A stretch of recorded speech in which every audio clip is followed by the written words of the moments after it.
Lena gripped her sister's hand, the only warmth left in that winter night. The bread between them was stone, but they broke it in half anyway. From the trees came a soldier, blood on his face, clutching a tin box. He fell at their feet. The lid sprang open. Inside lay an old compass, the needle pointing toward a road none of them had ever imagined. The first light of day slipped in quietly through the dusty window crack. The sun wasn't up yet, just that pale, thin kind of light, cold and dry, like the ash left after a fire burns out. At the rough wooden table, two little girls sat in silence. Lena, her narrow shoulders wrapped in a worn-out sweater, hands trembling as she broke a piece of stale bread. Suri, just minutes younger but always looking to her sister for safety, clutched her own piece like it might vanish if she let go. Neither spoke. The kitchen had its own soundtrack. The wind hissing through the cracks, the beams creaking above, every now and then the bucket outside tapping against the post in the gusts. It all blended into a kind of cold, hollow music. The smell of damp wood rose from the walls, mixing with the chill of late fall. No coffee smell, no wood smoke, nothing that felt warm or alive. Lena sat straight, trying to look calm. But each time she raised the bread to her lips, the crunch seemed too loud, like a gunshot in her head. It pulled her back to a rainy night when her mother was still alive. Back then, the three of them sat by the fire, the crackle of wood drowning out the storm on the tin roof. Her mother laughed, poured warm milk into a chipped mug. The memory cut through her like a blade, and Lena bit her lip so the sound of it wouldn't escape. Across the table, Suri just stared. Her big eyes caught the gray light spilling through the window. She held the bread so tight her knuckles whitened, as if it were a lifeline. The shaking in her hand wasn't only from the cold, it came from some deeper fear. The kind you can't name. Fear of hunger, of the wind, of a house that seemed to breathe around them. She didn't cry. She'd already learned tears changed nothing but the color of your eyes. On the corner of the table lay the welfare ledger, open with messy numbers. Aunt Martha was still asleep in the other room, but her shadow stretched across everything. You didn't need her voice or her stare to feel it, just the sense that every bite, every breath, had been measured and counted. The whole kitchen felt like a stage where the two kids were told to play the part of not existing. But the silence wasn't peaceful.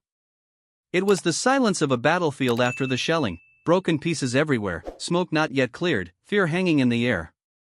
Lena drew a deep breath and could hear her own heart pounding, hard enough to break that silence. For a moment, the weak light hit Suri's thin face. Pale skin, tangled hair falling across her cheek.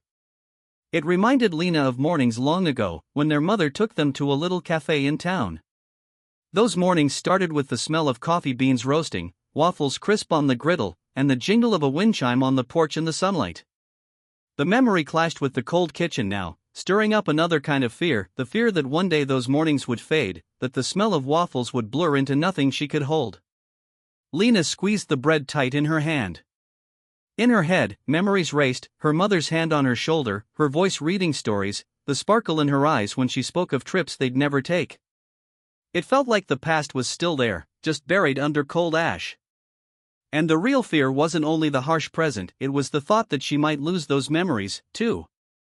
She bit hard into the bread, chewing fast, like she had to act decisively just to keep going. The dry crumbs caught in her throat, but she didn't stop. Because stopping meant noticing the emptiness around them. The hurried chewing was her way of fighting back. A sudden gust pushed through the cracks, rattling the table. The stub of a candle flickered, smoke curling thin in the air.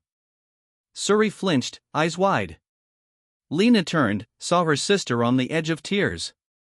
She didn't say a word, just laid her cold hand over Suri's wrist. The touch was small, but steady. It said what needed saying, we still have each other. In that long silence, Lena understood something, fear never really leaves. It just changes shape. If you run from it, it'll swallow everything: memories, love, the scraps of warmth left behind. But if you sit upright and hold on to those fragments, even fear can't take them all.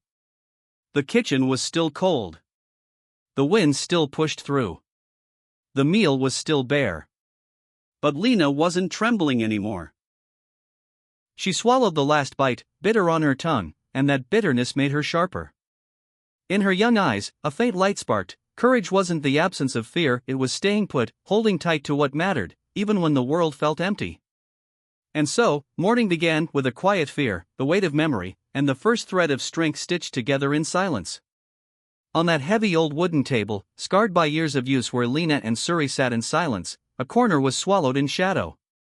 There lay the worn-out welfare ledger, pages yellowed, numbers scrawled in uneven lines. The pen tip dragged slow across the page, each stroke looking like it drained a little more strength from the hand holding it. Aunt Martha, thin and bent, hunched over in her chair, shoulders sagging as though the numbers themselves were pressing down on her. Her graying hair was pulled into a tight knot at the back of her head, but stray strands had slipped loose across her forehead, catching the weak light from the window. Her face was gaunt, eyes sunk deep, always staring past the paper in front of her to someplace far away. The pen scratched, paused, scratched again, leaving strange blank gaps on the page like the empty places in her life, worn thin by time, too hollow to ever be filled back in. No one in the kitchen dared to break the silence. The wind slipped through the cracks, steady and sharp, making the page quiver now and then.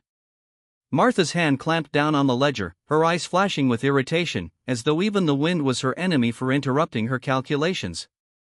The numbers kept coming, written, scratched out, written again, the cycle never ending. A single wrong addition, a missed subtraction, and her dry lips would press tighter, sealing in the frustration. Lena stole a glance. Just a quick look toward the corner of the table where the pen kept moving, but she didn't let it linger. Even that flicker of sight made her stomach knot. Over there was no warmth, no softness from an adult. Only numbers. Numbers in place of care. No one asked, "Are you cold, or did you get enough to eat?" Just lines of expenses and aid tallies, the weight of ink instead of affection. Suri glanced too, then quickly pulled her eyes away. She knew well enough, hold your gaze too long and it might spark a scolding out of nowhere. Sometimes even a sigh too loud could trigger anger. So the two sisters had learned the art of silence, learned how to talk with just their eyes and the smallest touches. The dim kitchen felt frozen in place. The only things still moving were the minds of the two children, reaching for escape. And that escape, as always, was memory. Memory opened like a wooden door left ajar on a sunny morning. Their mother, Amelia Hart, came to life in their thoughts. Back then, her little cafe in town was another world entirely. Faded yellow walls, clear glass windows that showed rows of worn books stacked on shelves. It was called the Morning Star Cafe. More than a place for coffee, it was a tiny library, a gathering place where folks came to read, listen to music, and rest their hearts for a while. Every morning, before customers arrived, their mother would turn on an old radio. Jazz notes would blend with the clink of spoons stirring coffee, filling the small space with something warm and alive. Sunlight poured through the glass, lighting up the spines of used books like hidden treasures. Small wooden tables sat neatly in rows, often holding jars of wildflowers she'd picked on her way in. Lena remembered coming home from school and walking through the door to the smell of fresh waffles, coffee beans still roasting.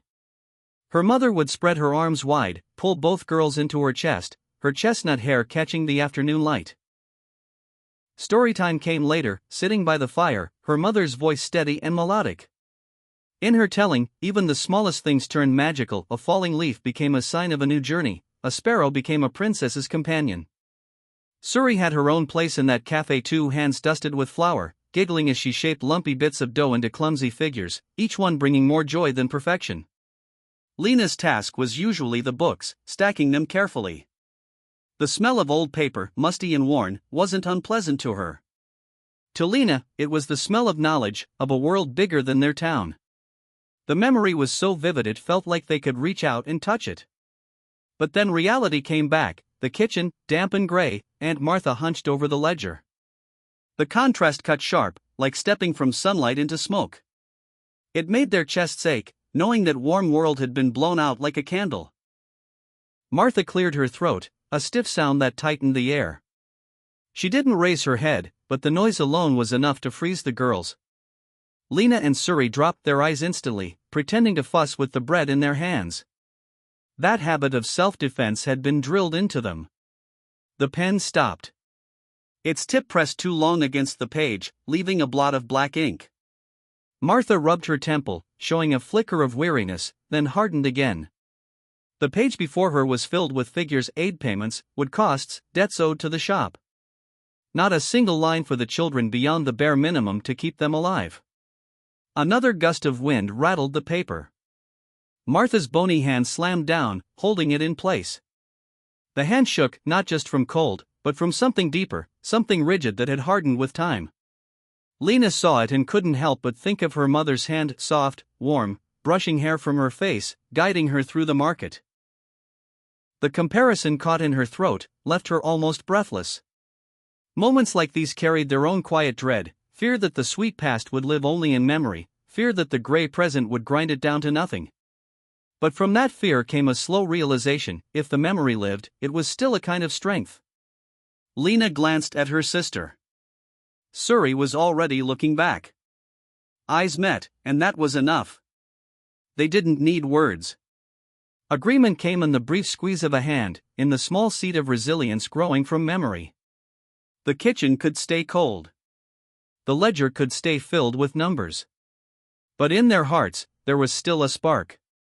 Martha closed the book with a sharp thud, like a gavel on the moment. Both girls jumped. She rose from her chair, back bent but still carrying authority. Without a word, she walked out, her shadow stretching across the floor before vanishing into the hall. The kitchen sank into silence again. Lena looked at the ledger left behind, feeling its weight, as though the whole house leaned on it and pressed down on their shoulders. Yet, inside that silence, she also felt the memory of the cafe flare bright again. It whispered, "There are things no number can ever measure." She drew in a deep breath, her small hand clenching tight. Suri leaned lightly into her shoulder. And there, in that gray kitchen, between the cold ledger and the glowing memory of their mother's cafe, the first shoots of resilience began to grow. The noon hour passed in silence. The sun hung high, but its light carried no warmth. The rays broke into fragments across the mossy roof tiles, then faded when they hit the gray wooden walls. No smell of food, no sound of pans, just an emptiness that filled the whole house. Lena and Suri slipped out of the kitchen and circled around to the back. They sat on the old wooden steps, split and weathered, where their mother once hung baskets of wildflowers. Now only rusted nails and scratched wood remained. The two girls held their hollow stomachs, their eyes drifting in the thin midday sun. Hunger wasn't just a dull ache anymore. It had turned into a steady drumbeat inside their bodies. With every passing minute, the beat grew louder, dizzying, making it hard to think about anything but food. Suri leaned her head on her sister's shoulder, her breath short and light, as if she was afraid of wasting what little strength she had left. The backyard lay still. An old apple tree stood alone, its bare branches reaching out like stiff fingers. A gust of wind shook loose a few yellow leaves, spinning them through the air before they landed at the girl's feet. Lena stared at one, its flash of color pulling her back to a fall long ago, when her mother had stood with them, drying slices of apples in the sun. Thin slices spread out, turning sweet and crisp. That sweetness used to be joy, a small comfort. Now the memory only sharpened the emptiness twisting in her stomach.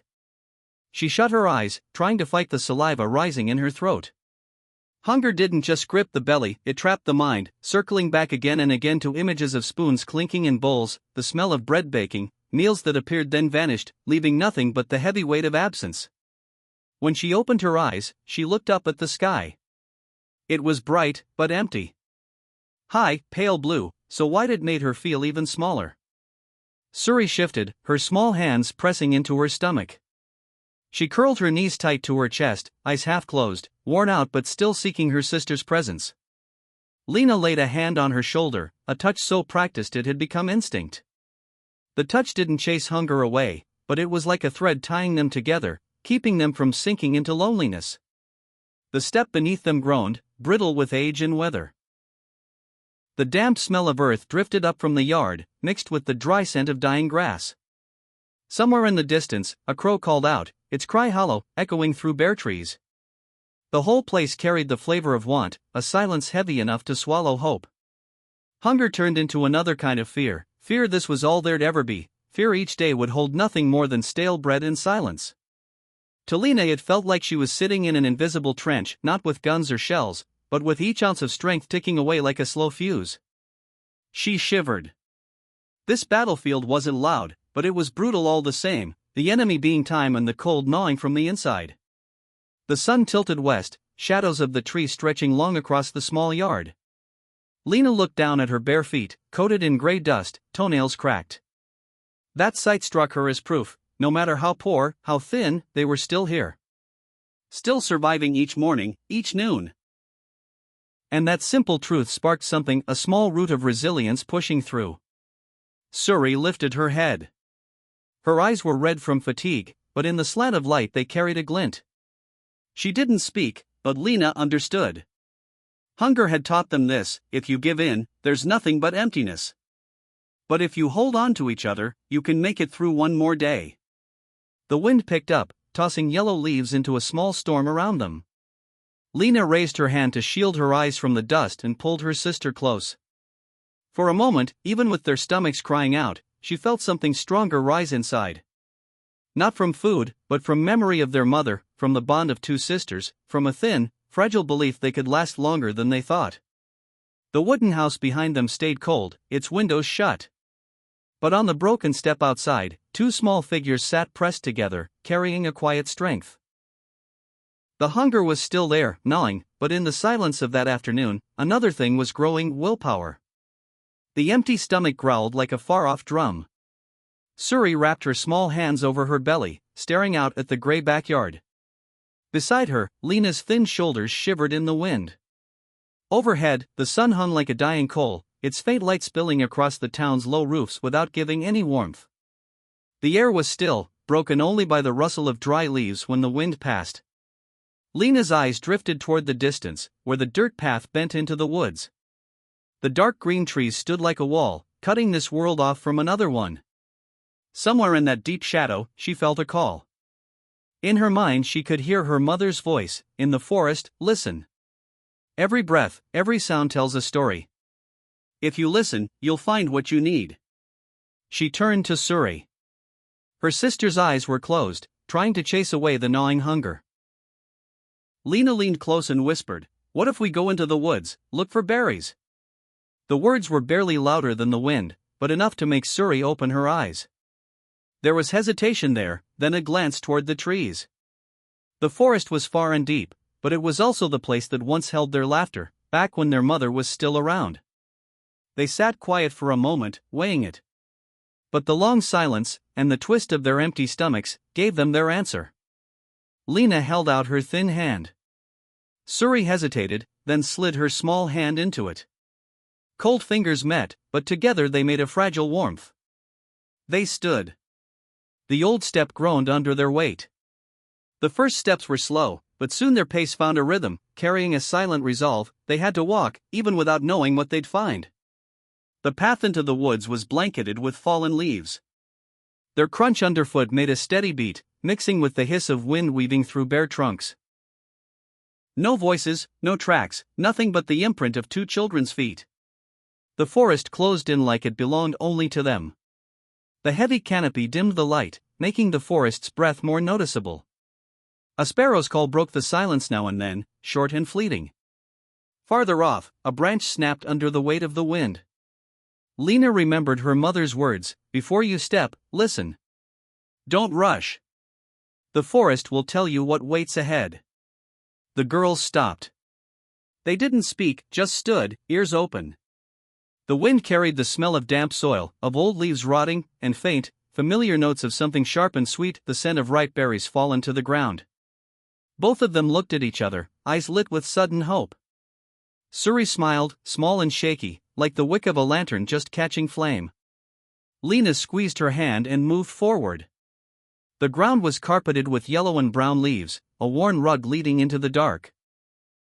But inside them, their mother's voice burned like a lantern, guiding the way. The trail narrowed, winding past moss-covered trunks. With each step, Lena felt both nervous and stronger.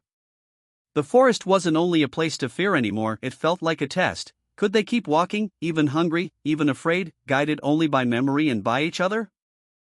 The sound of leaves, the wind, their pounding hearts all blended into a kind of music with no audience. And in the middle of that song, two small figures walked hand in hand, slipping deeper in, toward the stories the woods still held, waiting to be told. The trail bent sharply around a moss-covered rise and opened into a dim hollow beneath an old oak. Its trunk swelled wide like a pillar holding up the sky, bark rough and cracked with age, marked by the years and too many seasons of falling leaves. At the roots, thick and twisted like giant fingers gripping the ground, lay a body, half buried in damp leaves, half exposed in the thin slant of light. Lena froze. Suri froze with her. For a long second neither of them breathed. The olive jacket was dark across the chest and shoulder, not from shadow but from blood dried at the edges, still wet in the deepest folds. The iron smell mixed with the rot of leaves. One boot lay kicked off to the side, laces frayed and caked with mud. His right hand stretched out, stiff, as though reaching for something that had already slipped away. Suri pressed behind her sister, breath short.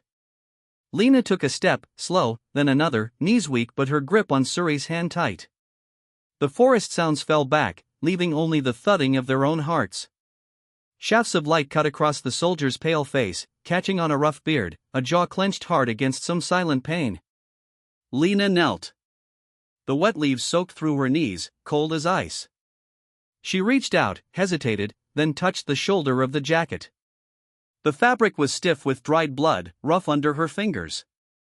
At the collar, beneath the dirt, something small glinted, a bit of metal shifting faintly with breaths so shallow they were almost invisible. She leaned closer, pressing her ear against his chest. The pause stretched long. Then, faint, a sound like water rippling against a bank. Silence again. Then another weak breath, thin as thread. She pulled back, drawing Suri closer, moving her to a patch of drier ground. The younger girl clung to her arm, eyes wide. Neither spoke. Lena scanned the soldier's chest, the fabric dark and uneven, stiff in places, damp in others, frayed where it scraped against the ground. She searched for a broken branch, a sharp rock, anything that could explain the tear at his shoulder. But the oak roots yielded only mud and rotting leaves. The woods kept their secrets. The wind shifted, carrying the smell of blood sharper. Lena's stomach turned, not from hunger now, but from being this close to the edge of something. She thought of the old pamphlets tucked between magazines at her mother's cafe, first aid guides no one ever read. Keep him warm. Press the wound. Don't move him unless you have to.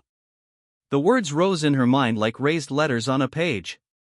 Her hands trembled anyway. Out here, it was just them, the trees, and this man lying like a broken log. She bent closer, ear pressed to his chest, counting, not aloud, but with her eyes. 1, pause, 2, longer pause, 3. Each breath weaker, further apart, as if his lungs were giving up. She found herself holding her own breath, as if saving air for him. A sound escaped him, not a groan, more like a hiss, thin as a knife slicing paper. At first she thought she imagined it. Then it came again, forming into broken syllables. A few words forced out between teeth and blood. She leaned closer, her pulse hammering so loud it filled her ears. Don't trust Briggs. 3 words, heavy as stones, dropped into the damp air. Suri squeezed her sister's hand hard enough to hurt, but Lena didn't pull back. A warning. A name. Briggs, a stranger to them, yet suddenly real, weighty, like a stone slammed onto a table. The soldier's lips quivered, then stilled. His breath slipped back into hiding, fragile as a timid animal retreating to its hole. His head tilted, eyelids fluttering.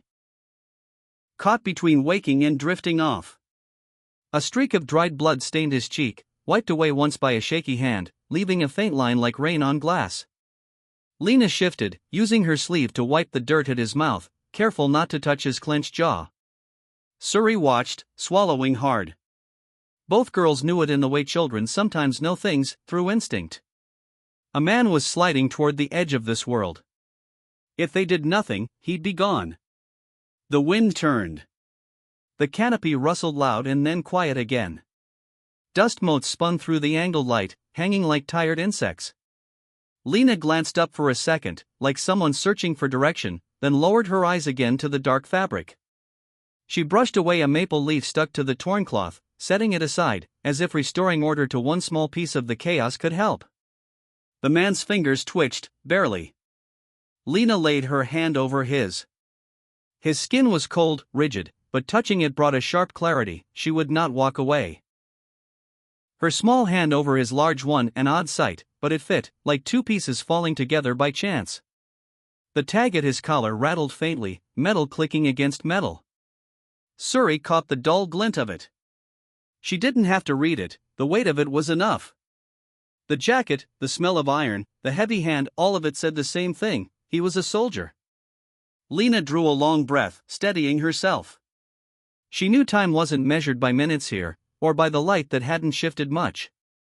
It was measured by how many more times his chest would rise and fall.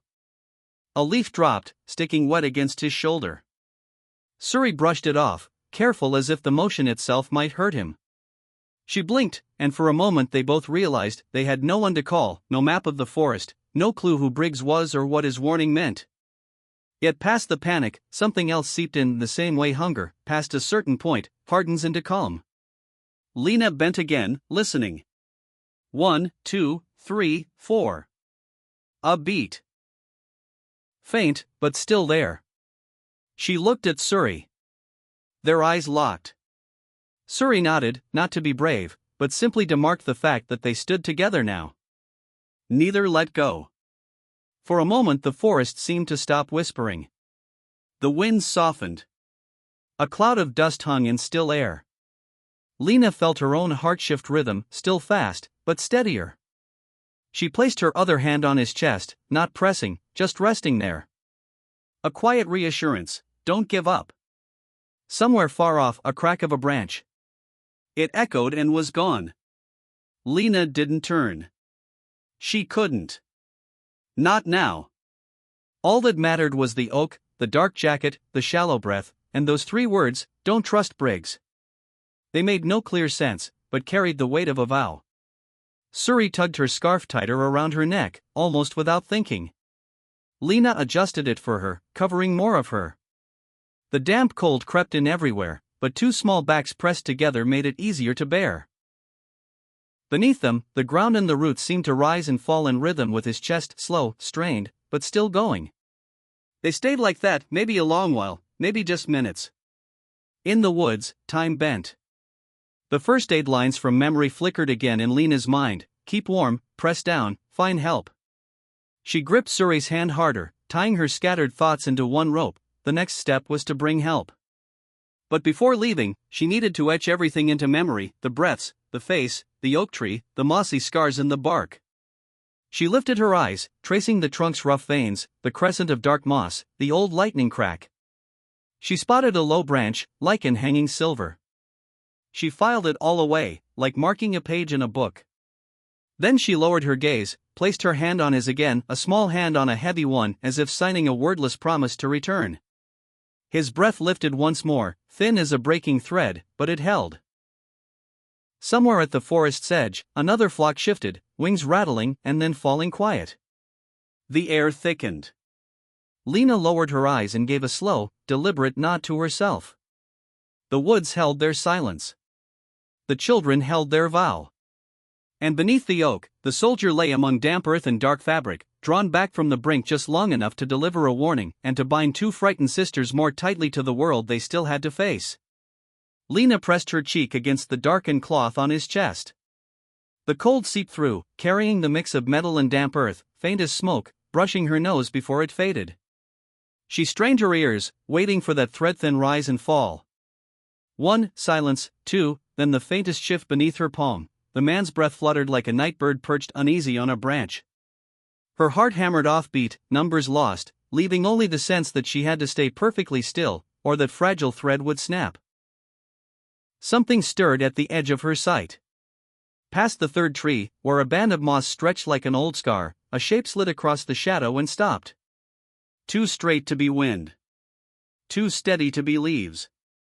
A fold of cloth, maybe the outline of a figure. Lena lifted her eyes slowly, only by the weight of her lashes. She made no sound. Her mouth stayed closed. With her free hand she clamped Suri's wrist, drawing her deeper into the hollow between the oak's roots. The soil was cold against their knees, the damp leaves sticking to their clothes. The air thickened.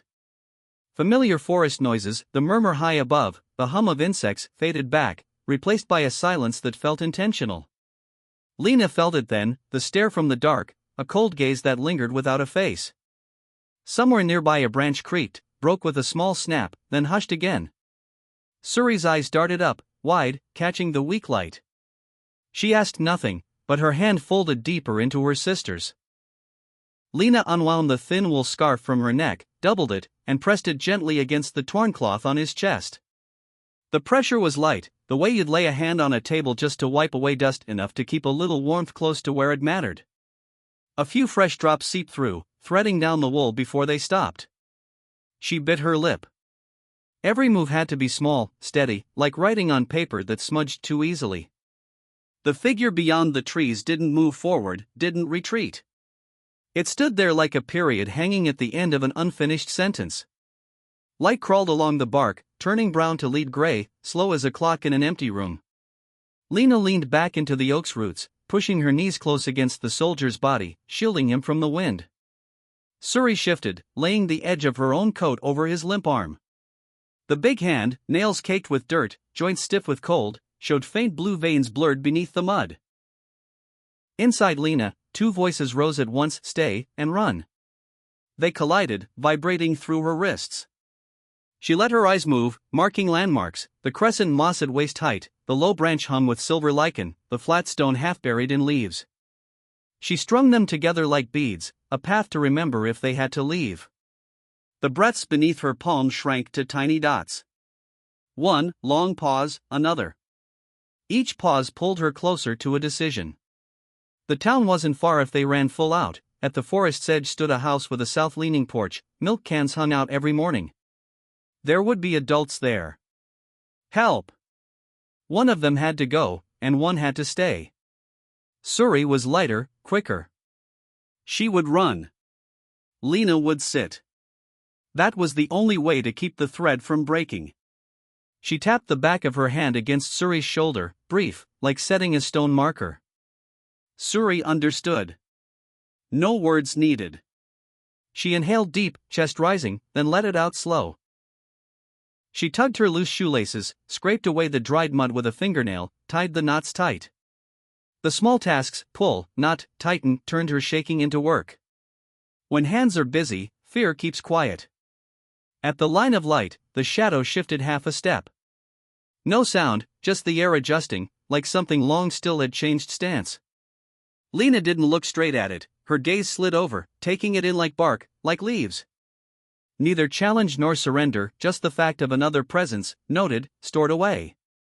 She bent again, tucking more of her own coat across his chest. Her forehead brushed the rough fabric. Her own heartbeat pounded in her ears, chasing his faint rhythm, correcting her count whenever panic stumbled it. Suri lifted a damp strand of hair from his forehead, gentle enough the wind might not have noticed. A new breeze carried the smell of cold water rising from deep earth, mixed with the faint tang of late fruit fallen. For a heartbeat, the scene overlapped with memory. The cafe porch, her mother's hand at her neck, the sound of wind chimes. Both girls breathed in, then opened their eyes together. Warmth visited, brief as sunlight across a table, and left them holding only each other. Suri shifted her body, angling toward the trail. She would leave the hollow, slip between the twin trees that framed a gate, keep low until the forest shade lightened from dark green to pale gold. At the edge, if luck held, she'd reach a porch, a door, an adult voice. She rehearsed the path in her head, then gave a small nod. Her lips pressed white. Lena scraped at the damp earth, uncovering a shard of bark nearly black. She pushed it against the soldier's boot, a tiny mark only she would recognize, like a page pinned in a waterlogged book. She would remember, she had to remember the details, in case the forest twisted back on itself. Her eyes found Suri's, holding longer than usual. The shadow among the trees stood still, a question never spoken. The wind eased. The angled light broke into pieces, laying across Suri's hair before dimming. She slipped from the roots, moving silent as a shade, then straightened at the trail's edge. For a breath she looked back. No farewell, no promise, just a nod, slow and steady, like ink sealing a decision. Then Suri walked. The first step sank into damp leaves with the faintest hiss, the second, lighter, already learning where to place her foot, the third carried her between the slim trees, into the thinning glow where light changed color. The forest drew her in softly, not closing, just swallowing her shape until only a glint at her collar remained, then that too was gone. Lena turned back at once, every sense fixed on the man beneath the roots. His breath still flickered, uneven. Her hand stayed firm on his chest, steady pressure. In the stretched-out waiting she caught the tiny sounds she'd always missed before. A drip striking a cup leaf, a tree trunk creaking from the cold, a beetle shifting under the mulch. At the left edge of the woods, the shadow stepped back, turned aside, gone without a crack of leaves or trace of weight. Only the thinning sense of eyes on her, fading out. Lena didn't chase it with her gaze. She kept her eyes on the soldiers, waiting for the faintest twitch of an eyelid, any sign of will still hanging on. Time here didn't move by minutes. It moved by the count of breaths that barely slipped between dry lips, by the times her hand shifted to fight off numbness, by the warmth leaking away from her fingertips. And with each cycle, some of her fear was ground down, not gone, but dulled by the simple work of care, pressing, covering, listening, counting. A leaf brushed her cheek, stuck in her hair, left a cold trace. She didn't pull it out. She kept her breathing slow, sinking with the fragile rhythm under her hand. Suri was running now, on small legs, along the trail memorized in an instant. The forest was holding its secrets, half open, half closed. And at the oak's base lay a single message, already heavy as stone, ringing in her chest though no sound came: don't trust Briggs. She closed her eyes for a beat, opened them again. Pressed her palm firmer to the last warmth she could find. Leaned close, listening. Deep inside, a faint answer rose. Off in the distance, the wind shifted back, bringing the forest's old rustle home. Between those two sounds, Lena sat, small as a dot, thin as a thread, keeping watch over what breath remained, until her sister's footsteps returned with help, or until the forest spoke again. Suri ran like a small leaf pushed forward by the wind, her steps sinking into wet leaves at first, then growing lighter, falling into rhythm. Her breath came sharp and quick. She didn't look back. In her mind was a single, taut string stretching from the oak where Lena waited, across the mossy bank, through the pair of trees that stood like a narrow gate, straight to the forest's edge. The wind hissed thin above her, sunlight cut into broken shards, then disappeared behind the interwoven canopy. She listened hard to her own feet, to her pounding heart, and to the faintest thread of hope that still breathed. The ground was slick. Roots jutted up like the veins of an old hand. She leapt one, slipped, caught herself with her thin arms, kept moving. A low branch scraped her cheek, leaving a thin mark like a pencil line. She didn't stop. In her head, she pictured the south-leaning porch, the milk can hung out each morning, the pale frame of the door, the plants grayed by frost. And beyond it, Elsa. The image pinned her direction, straight ahead, don't turn, don't let the forest bend you. The birds went silent. Only the crunch of leaves stayed. She counted under her breath. 10, 11, 12. Each number was a step closer to the man's ragged breath, closer to a hand that might keep him alive. Her mother's voice rose from memory, in the woods, listen. Not a lullaby, but a command. So she listened. Listened to the silence pressing in, to the distant hum of the road, to the faint smell of damp smoke. The trail grew lighter. The edge of the forest. Light burst open like a window thrown wide. Suri shot across a strip of low grass, over rough ground dotted with stone. The porch appeared, just as she remembered, chipped steps, a faded doormat, a crooked metal wind chime. She bounded 2 steps at a time, slapped her hand on the screen door, the spring creaking sharp. She drew one quick breath, then the inner door swung wide. Elsa stood there. Straight-backed, wrapped in a thick sweater. Her silver hair pinned neat, fine lines carving her temple. Her eyes were deep but clear, a brightness like well water in spring. She took in Suri with one look. From the cut on her cheek, to the dirt on her knees, to the small fists clenched tight. No words. She turned, quick. A drawer slid open, a lock snapped, metal clinked, scissors, clamps, then she returned, setting a worn medic bag into Suri's hands. She pulled on a heavier coat, folded a wool blanket, slid a hot water flask into the side pocket. Her other hand grabbed gauze and a roll of bandage.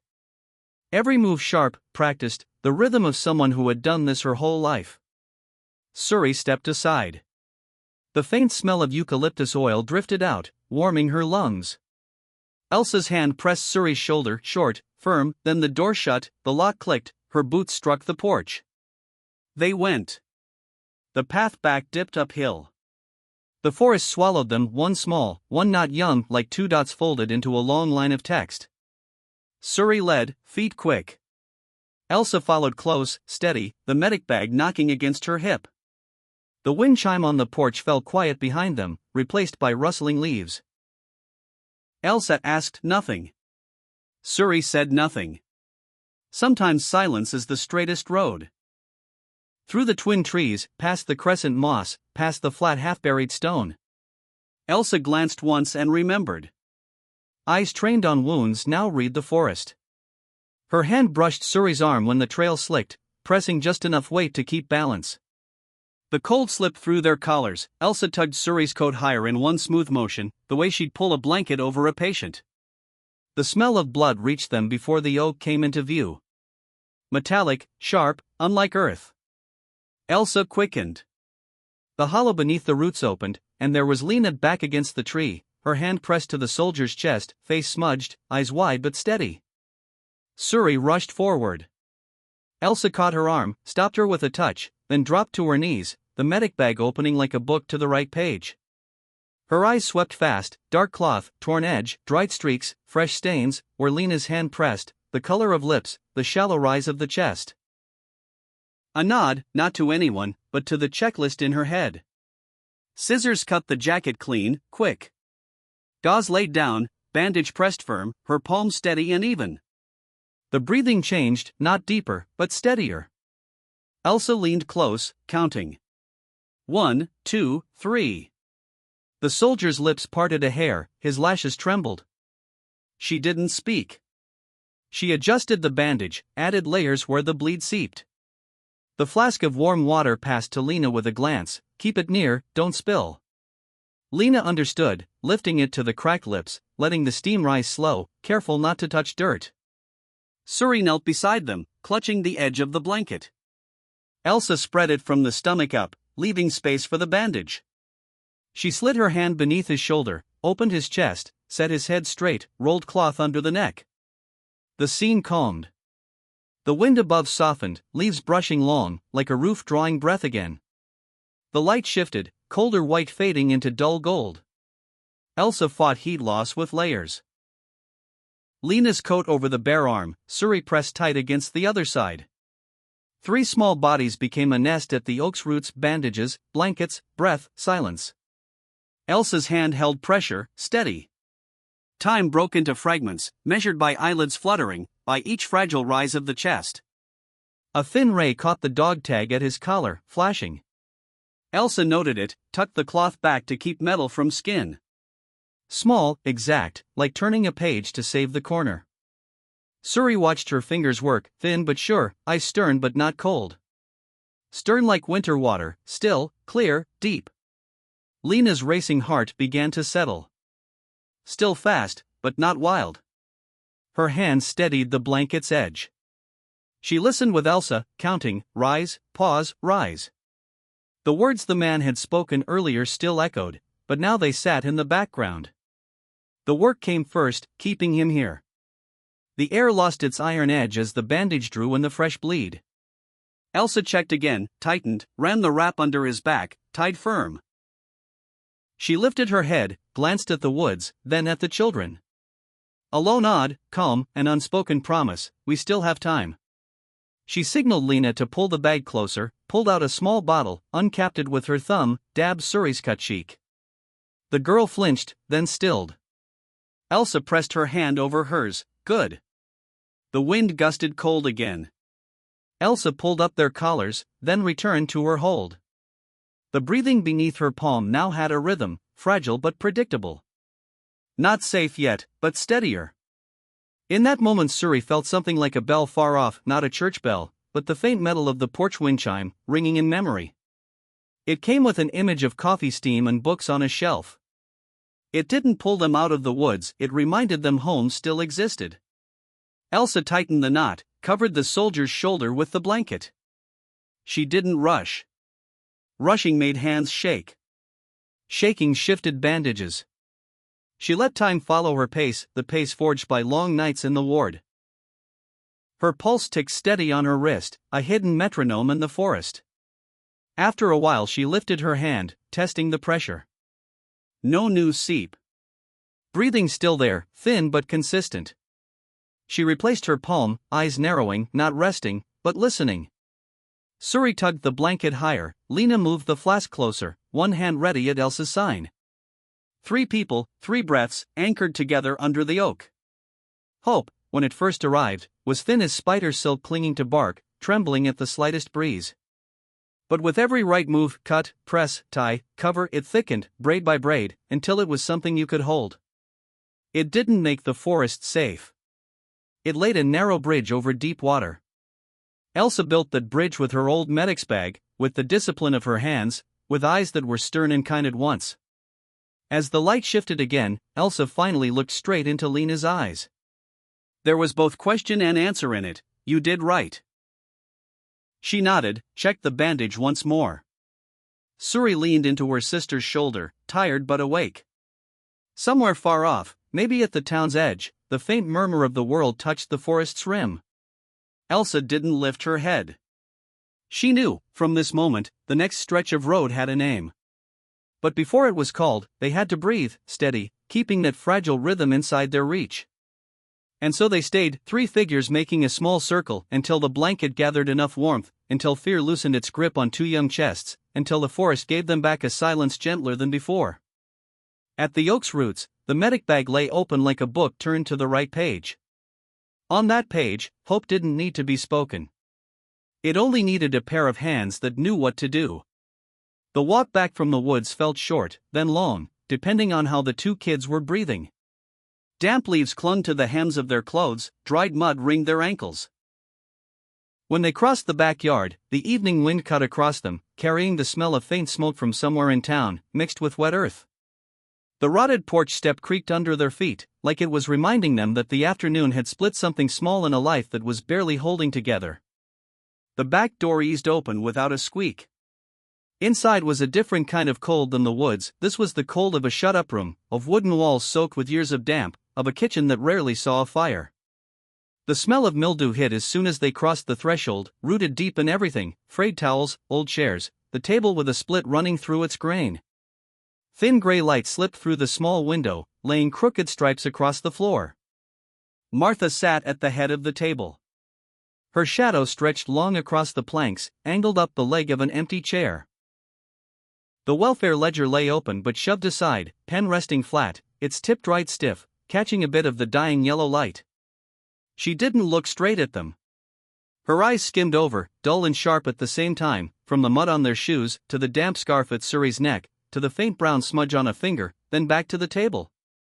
Her voice cracked the air, dry, no buildup. "Where you been at this hour?"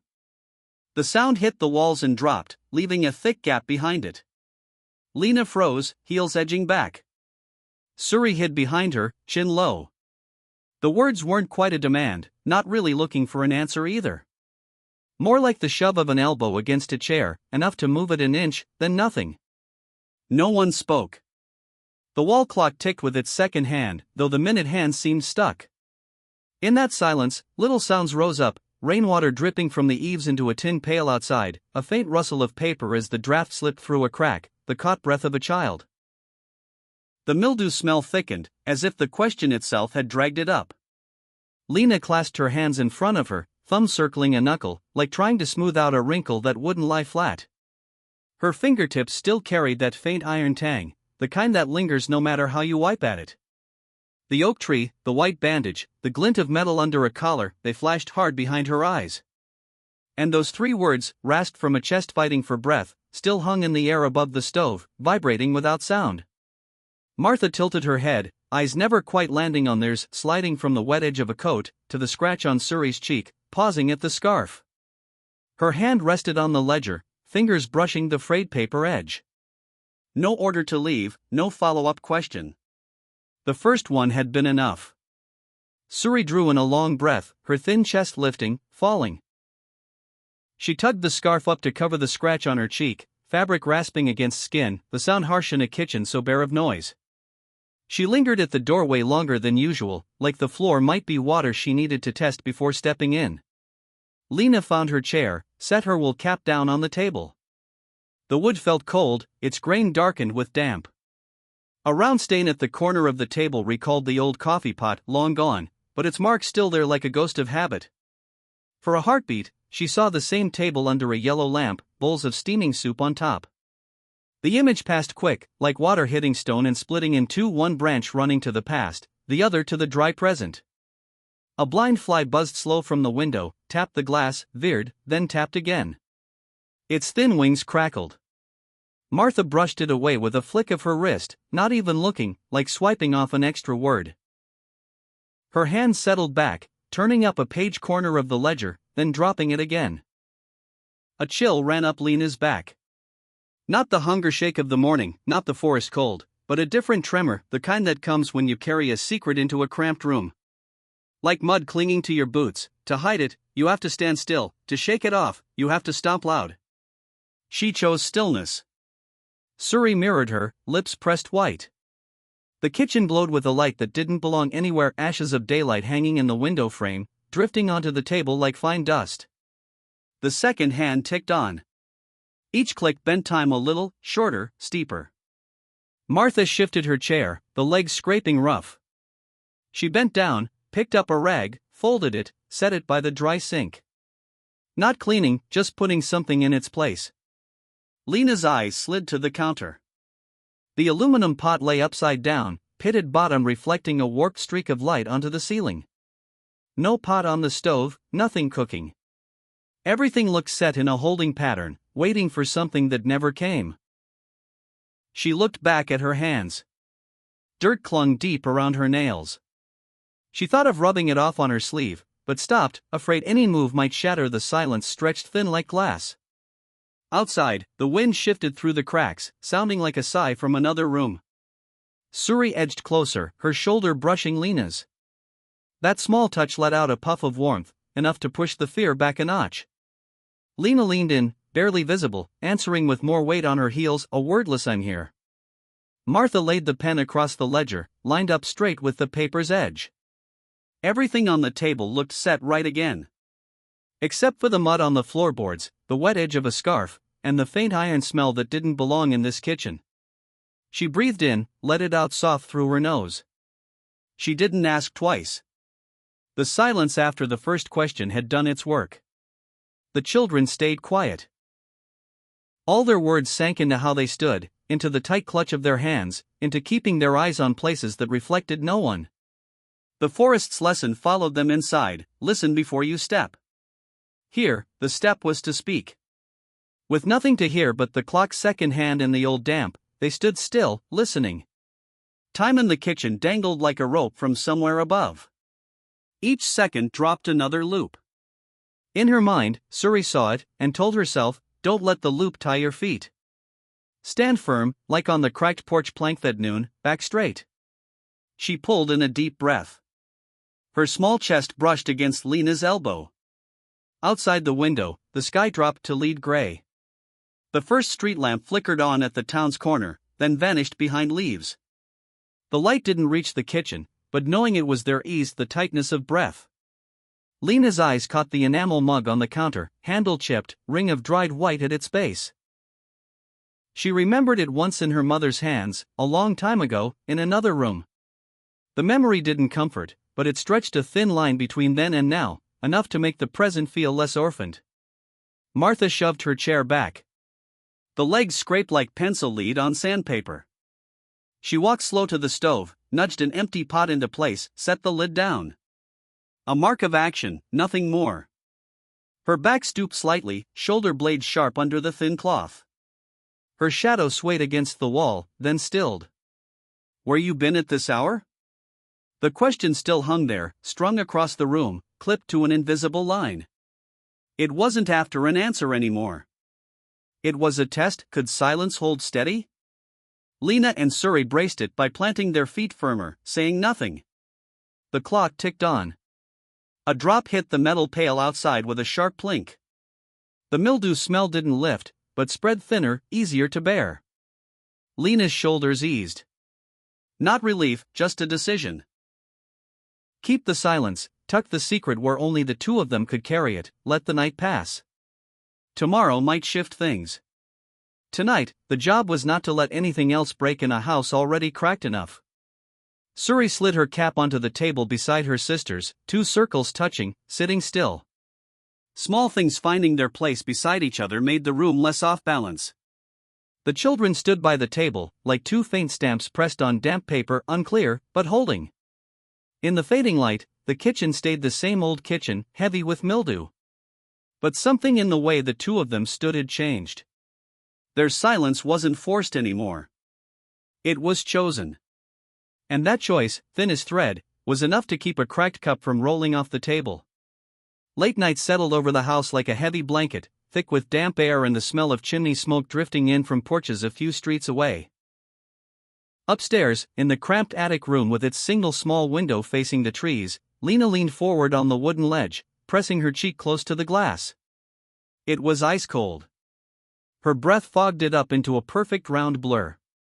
She swiped a line through it with her fingertip, leaving a wet streak that looked like a thin stream breaking open. Down below, between the skinny tree trunks, a dark shape stood apart from the rest of the night. Not a stump. Not a pole. A person. Still as stone, so still even the shifting wind didn't stir him. The thin maples let light and shadow fall across his shoulders, breaking his form into uneven pieces, like he was patched together from scraps of darkness. Lena blinked, but he didn't vanish. Slowly, the figure raised his head toward her window. And then, like someone teaching an old sign, he lifted one hand and pressed a finger across his mouth. Silence. Lena went cold all over. The floorboards under her feet carried the chill up into her knees. Inside her chest, her heartbeat changed, no longer racing wild, but ticking hard, like a clock wound too tight. She stepped back half a foot, then forward again, her palm flat to the glass, damp with sweat. A tiny spark flared in the distance, maybe the end of a cigarette lit across the street, then faded. But under the trees, the dark figure stayed, no glow, no sound. Just there, like a punctuation mark dropped where it didn't belong.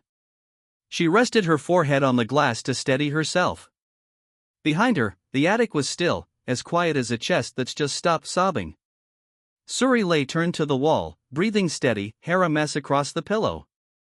The thin wool blanket had slipped from her shoulder. Lena tugged it back up, smoothing the worn edge with her fingers, hunting for the strongest seam.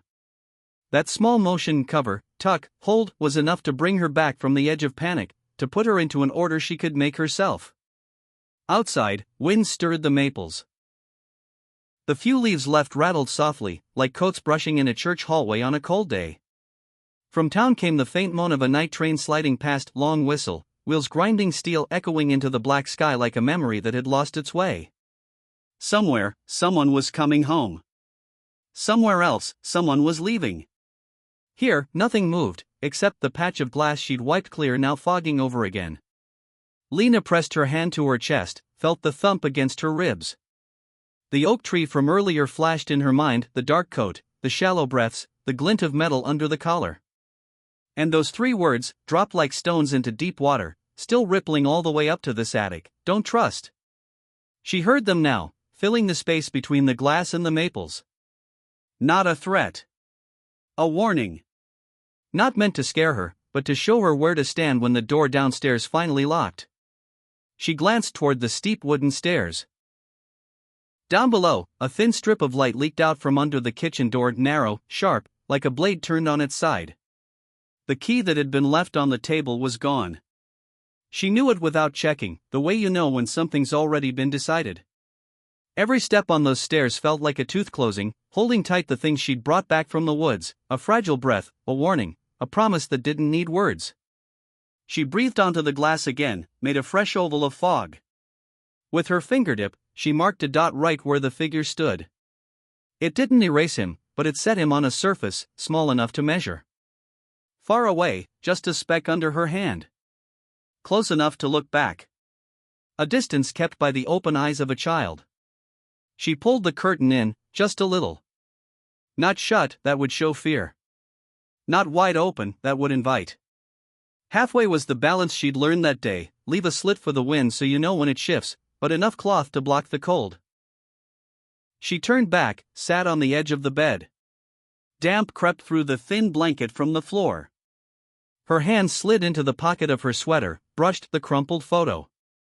It felt like dry paper between layers of mist. Leave it out too long, it would soften. Keep it close to her chest, it would warm, maybe flatten again. She didn't pull it out. Some memories are better left unlit. Suri rolled in her sleep, reaching blindly for the edge of the blanket. Lena laid her hand over hers, holding it in place. The little hand was warm, like a coal still glowing under ash. Outside, the figure hadn't moved, fingers still at his lips. A silent shhh stretched across the yard, climbed the glass, pressed into her chest. And in that silence, other sounds finally broke through: fabric rustling, a heart settling, thoughts finding their voice. She rose again, went back to the window. Still there. Wind shifted. Dark deepened. A dog barked down the street, then quit. The raised hand looked less like a threat now, more like a branch bent into shape. She realized it wasn't just menace, it was language. A way of saying, we speak the same tongue without speaking at all. Don't call out. Don't tell. Don't draw attention. Let it sink, like a stone dropped in a pond. The water stays smooth longer if no one stirs it. But another language was taking root inside her too: memory. Fix the stance in her mind, the exact spot, the gap between the second maple and the broken fence, the stair count from attic to kitchen, the squeak on the fourth step, the dull clunk of the door when it swung in. Memory as a map. If she had to run, she'd know the rhythm. If she had to return to the woods, she'd know the shortcut. If she had to choose who or what not to trust, she'd have markers to guide her. She pulled back from the glass, legs heavy as lead. The rug on the floor showed a round burnhole. She stepped around it. A rusty nail stuck in the wall where a picture must have hung once, catching the night and flashing like a tiny star. Outside, the figure shifted, not forward, not back. Just angled, like a paper turned sideways to read a new line. Then he thinned out, not gone but absorbed into the nearest trunk, like water soaking into water. Lena sat again, eyes open until they closed on their own, slow as shutters sliding down. Just before her lids met, she glanced once more, the window fogged over, her little dot stretched into a smear, the ground between two trees a dark oval unfinished, like a half-written no. She cupped Suri's hand in both of hers, tugged the blanket high, the way grown folks do when the snow starts outside. In the dark, the house made its last sounds for the night, the clock ticking low, the frame creaking from cold, the faint hush of something caught in the curtain. Far off, the train whistle drifted again. Close by, the two girls' hearts slowed in unison. Fear didn't leave, it just sat back, arms crossed, waiting its turn. And in that pause, another thought settled down too: tomorrow will be long, but now I know how to count. She didn't pray. Didn't plead. Didn't call names. Just let her hand rest on her sister's, let her eyes close, let her mind tuck away the markers it had made. Out there in the trees, shadow or no shadow, that finger across the lips was carved into her now, like a mark scratched inside a lid.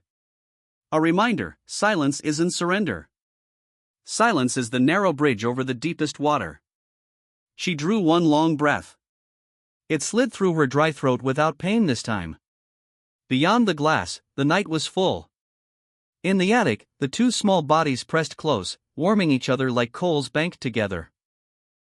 And somewhere in the back of her head, between those three iron words and the flash of metal at a soldier's collar, a choice was hardening, wordless, but solid. Tomorrow, if she had to leave, she'd remember the path. If she had to stay, she'd remember how to breathe. And if she had to choose, she'd choose whatever kept the warmth alive the longest. The faint clink of metal on metal carried through the room, sharp and final, like a hammer driving a nail. Martha slid the key into the lock, turned it once, then again. The bolt snapped shut with a dry click that ran along the wooden boards and into every corner of the house. She pulled the keys free, the metal still trembling, and without hesitation stuffed the whole ring deep into the pocket of her heavy gray coat. The move wasn't loud, but it hit harder than a slap. "Tomorrow," she said, her voice breaking through her lips like old glass cracking, "we leave this place." That was it. Nothing more, nothing less.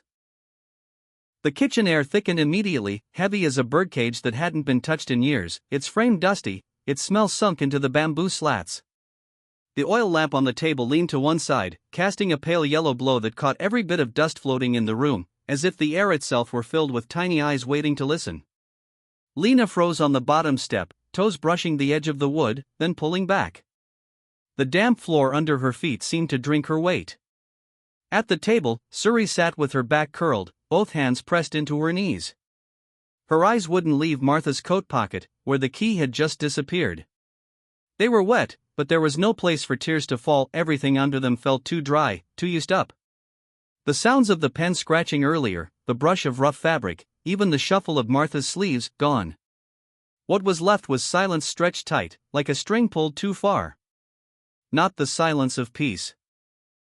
More like the air before a storm, when the windows are still closed but the dust outside is already swirling. Lena's chest tightened.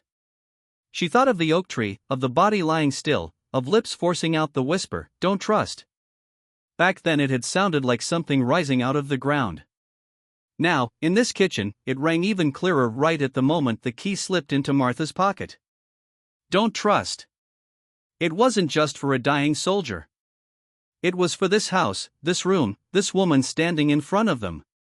Martha never looked at the girls. She walked to the table, laid her hand on the thick envelope, then let it drop, like setting a stone on a grave. No explanation, no word to soften it. Just her dry fingers pulling back, leaving a crease in the paper.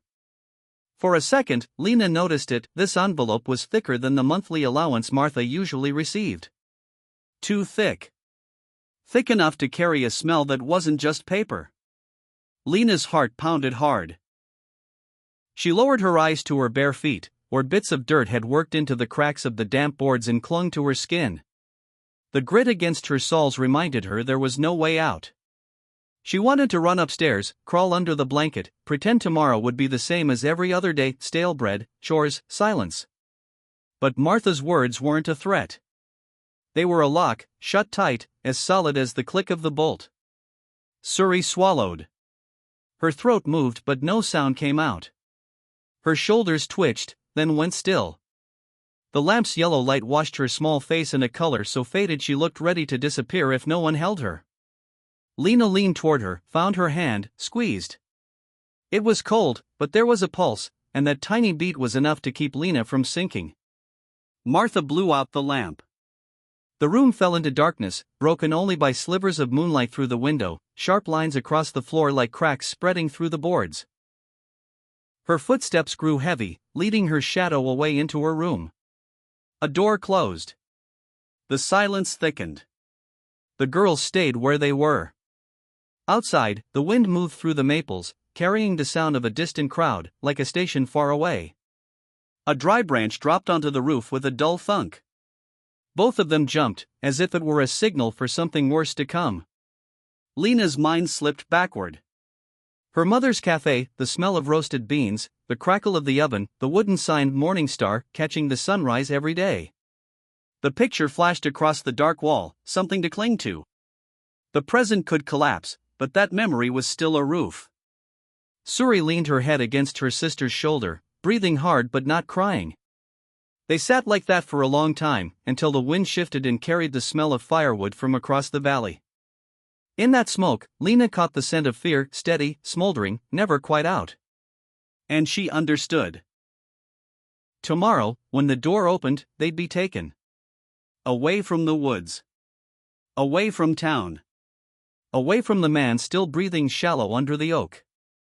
The kitchen had become a cage. The walls and roof weren't wood and tin anymore, but invisible bars woven out of money, locks, and Martha's dry voice. Inside that cage, Lena gripped her sister's hand tighter. A thin, unsteady resolve began to form, fragile but real. There had to be a way. She didn't know what it was yet, but the seed was there. The night dragged on. In the dark, the two girls could hear their hearts louder than the wind. And with every beat, the soldier's whisper joined Martha's decision, striking together like notes in a song that couldn't be forgotten, "Don't trust." It was close to midnight. The wind tore along the tin roof, whistling through the seams like someone dragging a steel wire. The attic groaned with cold, the curtains shaking like they wanted to break loose. Lena woke at a sound from below, not loud, but different. Not the house creaking on its own. She sat up fast, tugged the blanket back over Suri's shoulders, and listened. Just the wind. And then that thick, heavy silence, the kind that swallows everything. A sudden thud on the stairs. Then the back door slammed open, not from being smashed, but from hinges giving way under pressure, the wind shoving it like a cold hand. Damp air rushed through the hallway, up toward the attic. Lena froze, standing. Suri blinked awake, lost for a second, then found her sister's hand quick as a reflex. Footsteps. Heavy, hurried, then held back like someone gritting through pain. Shadows dragged long across the floorboards. A figure at the top of the stairs, broad, staggering, coat pulled tight. A strip of white bandage on his chest caught a sliver of moonlight, flared, then faded. The smell of the woods, dried blood, clean gauze from a fresh wrap, all of it mixed with the stale damp of the house. The soldier. Breathing ragged, chest rising and falling like it had to be dragged up by force. His big hand gripped the post, fingers digging deep into the grain. He lifted his face, eyes finding the two small figures at the edge of the bed. No name. No question. Just a hand reaching out, pulling air into a single line, then catching Lena's hand, then Suri's, tugging them both up. His mouth parted. The sound came out rough, torn, like paper ripping. Run. That was enough. One word. It dropped on the floor and sent a chill straight up their legs. Lena nodded once. Suri swallowed, eyes wide but no tears. The three of them pressed close, listening to the house breathe. Downstairs, Martha's room stayed dark. The key slept in her coat pocket. The kitchen was still the cage from earlier. But the back door, the old one that always stuck, was wide, shuddering in the wind like it had been forced open by the night itself. The soldier flicked his wrist, the other hand locked tight on his chest bandage. He took half a step ahead, weight heavy on his right leg, the left trailing careful, almost cruel to himself. On the fourth stair a board groaned. They froze. The wind slammed through the kitchen, rattling the curtain hard against the wall, swallowing the sound. They slid forward, thin shadows moving like water. At the landing, Lena glanced back toward the kitchen, black as a well. The spot on the table where the key had been was lit only by a weak smear of moonlight. She squeezed Suri's hand tighter. 3 words flared in her head: don't trust. Not to panic, but to remember where the danger sat, in that pocket, in that envelope, in the locked door. But right now, run was the hole cut in the bars. Down in the kitchen, the cold rose up like fog. The back door hung crooked, moonlight slicing the frame. The soldier steadied himself on the jamb, chest heaving, then twisted his body just enough to make space. Lena shoved Suri through first, her palm slipping along the damp wood and leaving a streak of wet. She ducked after, the wind slapping her ear like a cold cloth. Outside. The smell of night soil hit them, thick, wet. The maples towered, black pillars holding up the sky. The yard was scattered with rocks, dead leaves soaked through. The soldier hugged the wall, steering them along the edge to keep clear of gravel. His hand never left theirs, not crushing, but steady enough to push the fear out of their grip. At every turn he pressed his fingers once, a guide signal learned in the dark. At the doorway, Suri sucked in too sharp and coughed. They froze, as if someone had touched their necks. The wind rattled a few loose tin sheets on the back fence, clattering like spoons and bowls. The house stayed still. No footsteps. No thin, sharp voice cutting through. The night kept their secret or didn't care. Either way, it worked. The soldier lifted a hand across Lena's chest, signaling pause. From far off came the grumble of a truck shifting gears, then fading. A porch bell clinked somewhere on the edge of town. Behind them, just their own pounding hearts. Nothing else. He nodded. They moved. Through the grass, around the shed. A rusted bucket lay tipped on its side. Lena's foot touched it, then pulled back quick, no sound. She remembered the forest, listen before you step. That lesson was all she had. Suri moved in the middle, hat down over her brows, her breath floating out in thin white threads. The soldier kept to the outside, shielding them from the wind. His shoulder clipped the corner of the shed with a dull knock. He didn't grunt, just squeezed their hands tighter. At the garden edge, the low fence waited. One slat broken, a gap wide enough for kids. They slipped through like fish from a net, shirts brushing splinters. The soldier leaned, squeezing himself last. His bandage tore faint against the fabric. He paused, pressed it flat, then joined them under the trees. They pressed their backs to the trunk, eyes adjusting to the stretch of dark ahead. Run! The word still hung there, like a sign waiting to be read. Lena turned once. Through the leaves, the attic window showed pale gray. She pictured the dot she'd drawn on the glass earlier, already gone, dried away. Some marks only live for the one who makes them. The rest is breath and footsteps. They ran. Not wild, not loud. The run of shadows, low, quick, soundless. Heels never striking, toes seeking soft ground. The soldier kept time with a faint tap on Lena's wrist every 3 steps, like a conductor's baton. Suri counted it in her head, 1, 2, 3, 1, 2, 3. The count steadied her, kept the cough away. The wind whipped across the yard again, carrying smoke from dying fires, and the chill of river water rolling down from the hill. Shirts stuck damp to skin. Lena slipped once on wet ground, palms scraping rough bark as she caught a maple trunk. The soldier swung, hand on her shoulder, steadying her. In the dark, his eyes flared quick, like a spark on the beach at night. They cleared the yard, following grass down the slope, where the night always seemed colder but footsteps blended with the rustle. Lena felt her heartbeat drop out of chaos, fall into a sharp, fast rhythm. She realized fear moves when you move. It leaves your head, drops into your feet, and somehow grows lighter. Behind them, the house shrank to a black block. No call. No door slamming. No dry voice hanging overhead. Just the night, deep and mute. Ahead, the forest opened like a dark well. The soldier stopped half a beat, tilting his head to listen. Lena froze with him, eyes scanning low at knee height. Suri bent with her hands on her knees, gasping short, then straightened fast, refusing to linger down there. They dove into the dark like 3 strokes across paper, quick, final, unbroken. The path that led to berries by day now drew them deeper. Leaves cold and slick underfoot, like scales. The soldier's hand was hotter now, not from strength, but from pressing down on blood. Each time he swerved to miss a trunk, his bandage scraped the cloth with a sound the kids would never forget, the sound of a grown man choosing pain to keep quiet. The wind in the forest was different.